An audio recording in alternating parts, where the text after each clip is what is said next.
This talk will share something of the psychedelic and psychoanalytic experience in that it will be destabilizing and decentering, knocking us all slightly off balance for at least a short period and stimulating us to doubt some of our certainties. My argument is thou art not that. You are not the universe. You are not whole. You are not complete, and you never will be. We as... Oh. It's not working. I don't... I'll try and speak up. Okay. That's right. So, we as speaking beings are the subjects of an irredeemable loss, an irremediable lack. This is structurally fundamental for Lacan. This talk brings two of my great loves together, psychedelia and psychoanalysis, with the aim of mapping some of the eternally enigmatic territory of the psychedelic experience. This is by no means meant to be exhaustive. Rather, please consider it an introduction to my ideas on how psychoanalysis can contribute to our understanding of psychedelic experience as an alternative to transpersonal models.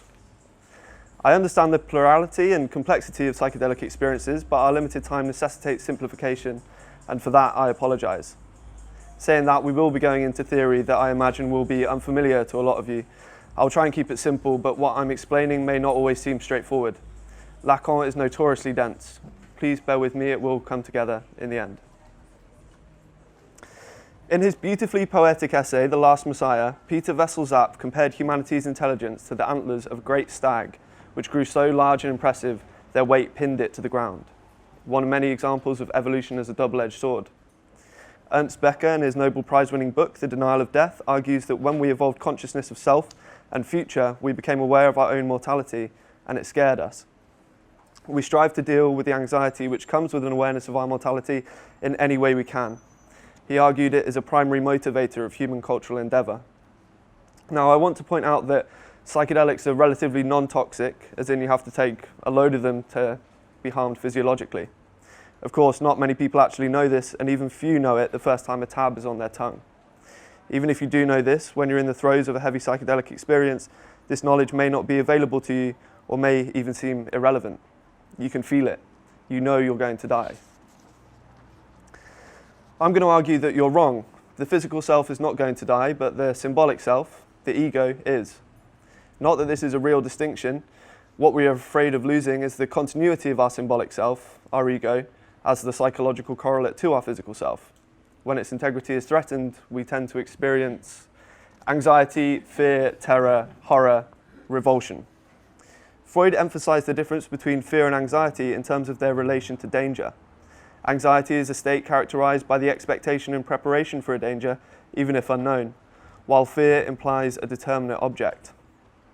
Stephen King, the master of horror, distinguishes between three types of fearful affect. The gross out, the sight of a severed head tumbling down a flight of stairs. It's when something green and slimy splatters against your arm. The horror, it's the unnatural, spiders the size of bears, the dead waking up and walking around. It's when something with claws grabs you by the arm. And the last and worst one, terror, when you come home and notice everything you own has been taken away and replaced by an exact substitute. It's when you feel something behind you. You hear it, you feel its breath against your ear, but when you turn around, there's nothing there. But what relevance do these definitions have to the bad trip? I argue that it's the finest emotion, terror, that characterizes the really bad trip. When you come home and notice everything you own has been taken away and replaced by an exact substitute. This is the feeling of the uncanny nature of all reality, which is the most terrible feeling. Reality itself becomes the abject. I'm going to reduce the myriad phenomenology of bad trips to four things which can occur together or separately, but whose presence is likely in any bad trip: anxiety, paranoia, unspeakable horrors, and death. So, on to psychoanalysis. Let me introduce Lacan. He's the notoriously enigmatic rock star of French psychoanalysis. It's worth mentioning that while what I'm about to present is going to take the form of a chronology, a developmental account of the subject and of the individual, we are going to see that this conception of Lacanian theory is a misrecognition, a certain imaginarizing of the corpus for ease of that dreadful thing, understanding. Jouissance is a central Lacanian concept and vital to the exploration we are embarking on. In a nutshell, jouissance is a certain kind of enjoyment, getting off. The mother gets off on the child. She enjoys the child. But this limits the concept of the jouissance of the other. The child experiences its body, the environment, and the caregiver as undifferentiated. At this point, individual's jouissance and the jouissance of the other cannot be distinguished. The pain of hunger, the warmth of embrace, the heat of the sun, trapped wind, being picked up and put down, all totally unintelligible. It is a pleasurable, painful intensity, unorganized and uncontrollable. This jouissance is experienced extremely intensely by the child, who is at once victim and beneficiary of its fragmented vicissitudes. This jouissance must be mastered in some way for the child to have a chance at finding a satisfactory way of being in the world. Lacan is probably most widely known for his paper, The Mirror Stage as Formative of the I Function as Revealed in Psychoanalytic Experience, in which he writes that the infant's fragmented bodily perceptions become unified by identifying with an image it sees in the mirror. The child imagines itself as potentially complete and whole. Now, it's easy to make the mistake that this happens as some sort of sudden aha moment, but this is more of a theoretical convention to help explain the process by which the ego is first formed. The mirror is a useful metaphor for thinking about the child beginning to recognize itself as both whole and separate, as an object in the world. This then allows the child to objectify other things, to produce and interact with objects and gain knowledge about them. Importantly, Lacan says this identification with the whole unified image is a misrecognition. The child is not actually this whole thing, this image. For one thing, the mirror image is backwards. It is not how others see us. In identifying with this image, the child is alienated from the reality of itself as fragmented. Following so far, fragmented body of the child, random senses, perceptions and sensations from all over the body and environment, a misrecognition of the self as whole in the mirror, and the creation of the ego. Importantly, this self-image or collection of images which form the ego is fictitious, it's specular, and it gives an illusory promise of wholeness and completion and mastery in the future. It forms the ego, or more precisely, the ideal ego. Moving swiftly onwards down the developmental path of the subject, we run into the infamous Oedipus complex and the issue of castration. In Lacanian terms, still going to sound pretty Freudian, patriarchal and outdated. They're just conventions, and I ask you for the sake of progress in my argument to ignore the words themselves and get to the principle they are pointing at. Unlike in Freud, the Oedipus complex in Lacan applies to both boys and girls. At this time, the infant is beginning to understand that it is not the sole object of the mother's desire. There is a third player, the father, who symbolizes the mother's desire, the reason for her absence from the child. Lacan calls the object of the mother's desire the phallus. The child realizes that it's not the phallus, it tries to be the phallus. It realizes the father has the phallus, the thing that the mother wants, and it does not. The abandonment of attempts to be the object of the mother's desire is the symbolic castration of the Oedipus complex. But what exactly is lost in castration? Jouissance. Access to the unlimited jouissance of the other that we previously mentioned is sacrificed for a position within the symbolic, a firm grounding in consensual reality.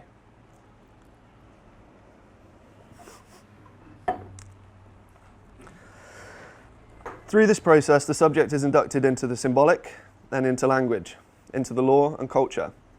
This is conceptualized as internalizing the name of the father, le nom du père and le nom du père. The father's no is the no of the incest taboo, the entry into culture.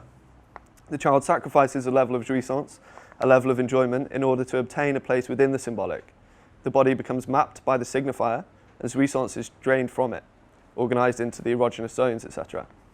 Through the symbolic and internalization of the name of the father, the subject is able to address the question of its relationship to the other.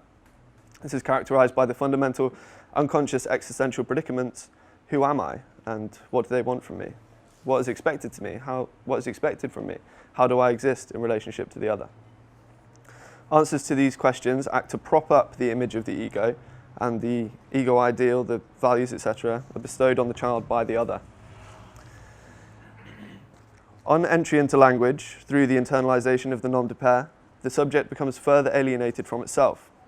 The unconscious, as Lacan understands it, now comes into being. Because the subject has been entered into language, it has been split in two.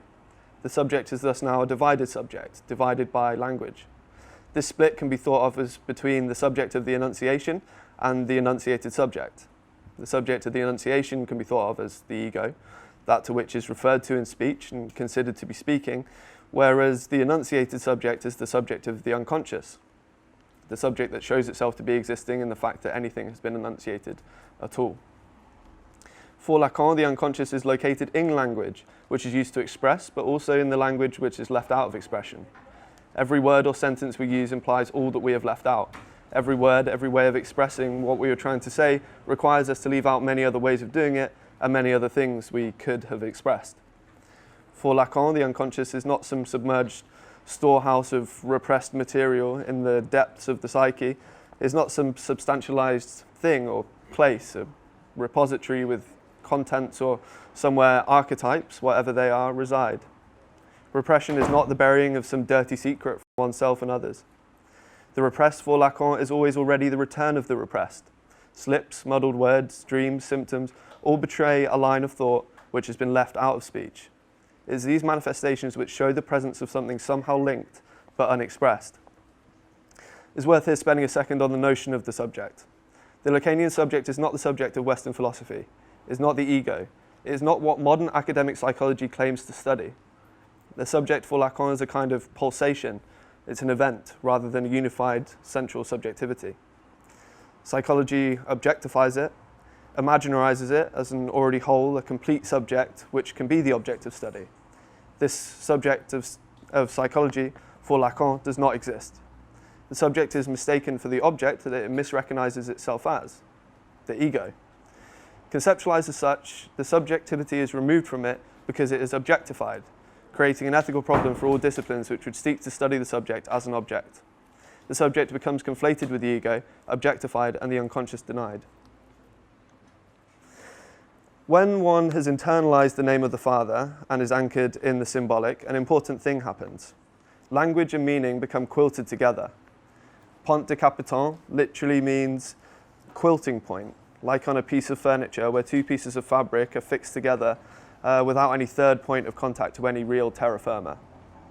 Now, signifiers are slippery. They have multiple meanings for any one word, and most of the time the signifier is arbitrarily related to the signified. Without these quilting points in language, the signifier can slip infinitely over the signified, and so would not relate to the socially constituted and consensual meaning usually attributed to it. Yeah, sure.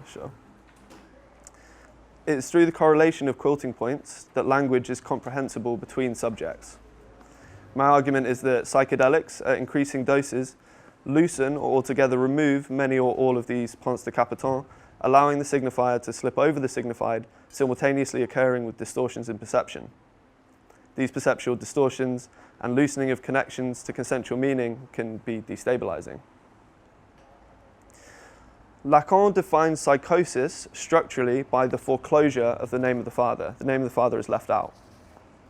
The psychotic subject's relationship to the symbolic, culture, and language, the law, the other, is not anchored in the same way as that of the non-psychotic, the neurotic. This can lead to a slipperiness of signification which can not only be destabilizing, but actually totally devastating to psychic integrity. Due to this foreclosure, the psychotic has an overly close proximity to the other, which means that the jouissance of the other remains unmediated. An example of this can be seen in the paranoiac, who experiences an undue attention being paid to themselves by the other, an invasive other, a too muchness, a too closeness, the unmediated intensity of the jouissance of the other, a vulgar, limitless enjoyment at the expense of the subject. Because jouissance has not been drained from the body and is not organized by the signifier, it has the potential to erupt randomly and through the body of the subject. It has the potential intensity to catalyze experiences of disintegration, fragmentation, and even dismemberment, as if the ideal ego was never totally stabilized by the signifier after the mirror stage. Foreclosure of the name of the Father creates a gap at the core of subjectivity, which is compensated for by the identification with roles which similar others play. The psychotic is thus provided with a fixed set of rules required to understand themselves in relation to others. They can play the role of student or waiter through mimicry and imaginary identification. The neurotic holds on to a social role and articulates themselves as this social role and nothing else. All social narratives which conflict with the neurotic's ego are left out of their self-referential speech and appear in manifestations of the unconscious. These social roles, their conformist identifications, are facades which both the psychotic and the neurotic hold on to. They are the psychotic's last attempt at holding on to a shared reality. The difference between the psychotic's and the neurotic's relationship to these roles is that the neurotic's relation to the role is imaginary. It is not properly mediated by the signifier. This is made apparent when the psychotic is confronted with a symbolic position they cannot symbolize. A man can live and work with a psychotic structure of subjectivity which will not manifest as a psychotic episode until he is confronted with an event which he cannot account for with his imaginary social identifications. The psychotic episode is marked by hallucinations and delusions. These strange perceptions must be made sense of. Where is the weight of this gaze coming from? Where are these voices coming from? Who is the other that is so interested in me, and why? The CIA? God? This discussion of psychosis should have shed some light on experience of paranoia in a bad trip. Because the ingestion of a psychedelic substance has distorted perception and simultaneously loosened the pons de capital, the signifying function begins not to work. Jouissance is experienced as random, intense, and invasive, as if it comes from the other, from outside, and must be explained. As the experience progresses, the fundamental signifiers which structure the subject's symbolic world and buttress their ego begin to loosen, become dislodged, or even slip so far as to become inaccessible. The body image, the ideal ego, the false sense of unity and cohesion is being interrupted by this invasive jouissance, which is running riot over and through the body and mediated by the signifier. Of course, at any stage of this, one can begin to panic. One's sense of self, unity and cohesion is felt to be coming apart at the seams, or even more violently, torn apart limb from limb. The horror of death encroaches, but things can get even worse.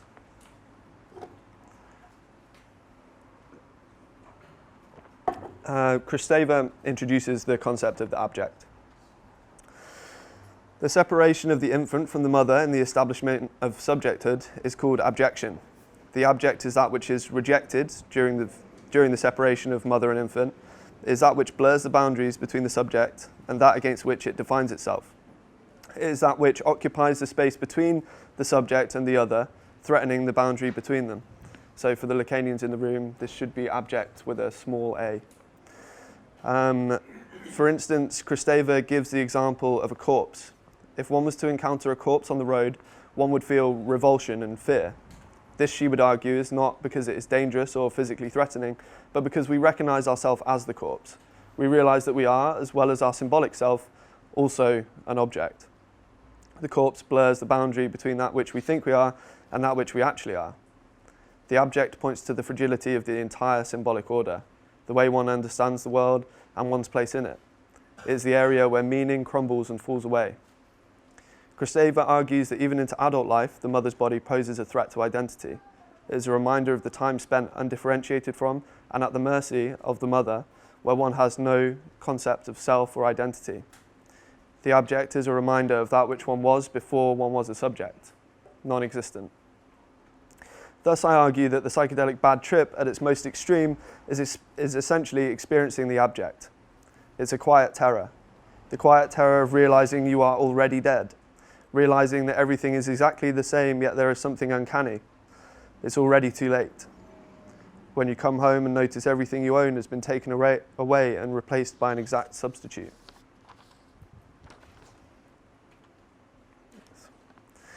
So, thou art that.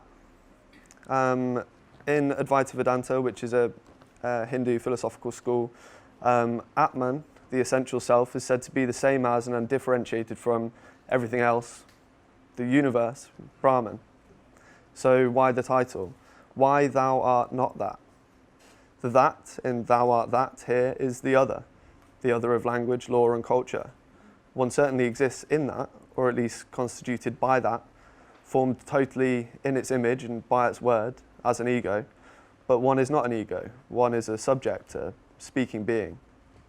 What one is not is whole or complete and even able to be. You're a subject of lack, a divided subject made up of that which is wholly other. To identify with the other as wholeness, universe, God, this is an illusion. This is ideal ego, imaginary, fictitious, trapped, existing again in the world of signifiers, and alienated. The true subject is no ego. This is what you are, empty, decentered, and constituted by the other. Now, one may imagine oneself as whole. One may strive towards completion. One may, in fact, experience a state beyond the limited skin-encapsulated ego identification. One may experience stillness, calm, clarity. One may even experience egolessness. But one is not whole. One is comprised of a fundamental structural lack. This is irremediable. One cannot strive and attain. No amount of drugs, meditation, moral living, therapy, or analysis will change this fundamental truth of the speaking being. The base of the subject is lack. One exists rather than exists. Jungian theory struggles with its tendency to posit a quasi-religious metaphysics. No one wants to define what an archetype is. It has found itself reiterated and incorporated by the New Age movement and transpersonal psychologies, thus and as well as influencing research into psychotherapeutic practice with psychedelic substances, where the therapeutic cause is attributed either to the substance or an intrinsic self-healing mechanism in the individual, where one gets what they need when they need it, shown what they need to see, etc. The self in Jungian theory is a master signifier, a signifier to which all others in the discourse relate, one that structures the rest of the symbolic system, but which in fact relates to nothing that is able to be pinned down and is thus empty. But the self is the self. It is prefigured as an eternal, already pre-existing truth, a telos towards which the individual is aiming in its natural self-healing trajectory. This, of course, is the homogenizing truth to which all mythology and religion is testament, rather than an ideology with its limits.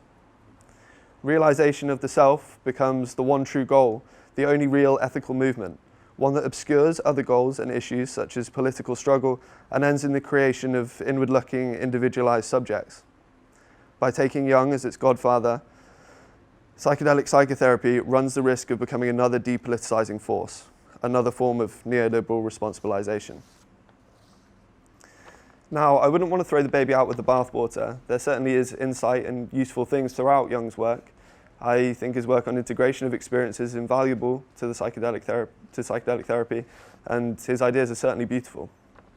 But the experiences engendered by psychedelics are rarely univocal, with a clear, unambiguous message or answer.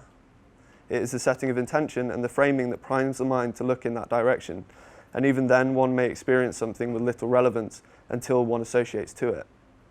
I would argue that much psychedelic phenomena is, similarly to the contents of a dream, subject to condensation and displacement.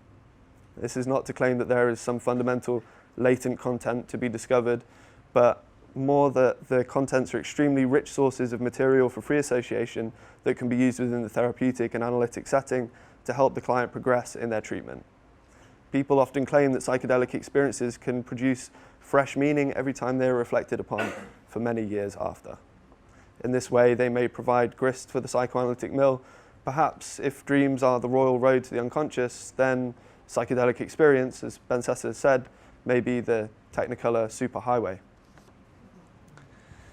I hope this has interested a few of you in Lacanian theory and shown an alternative model to transpersonal models. Thank you very much.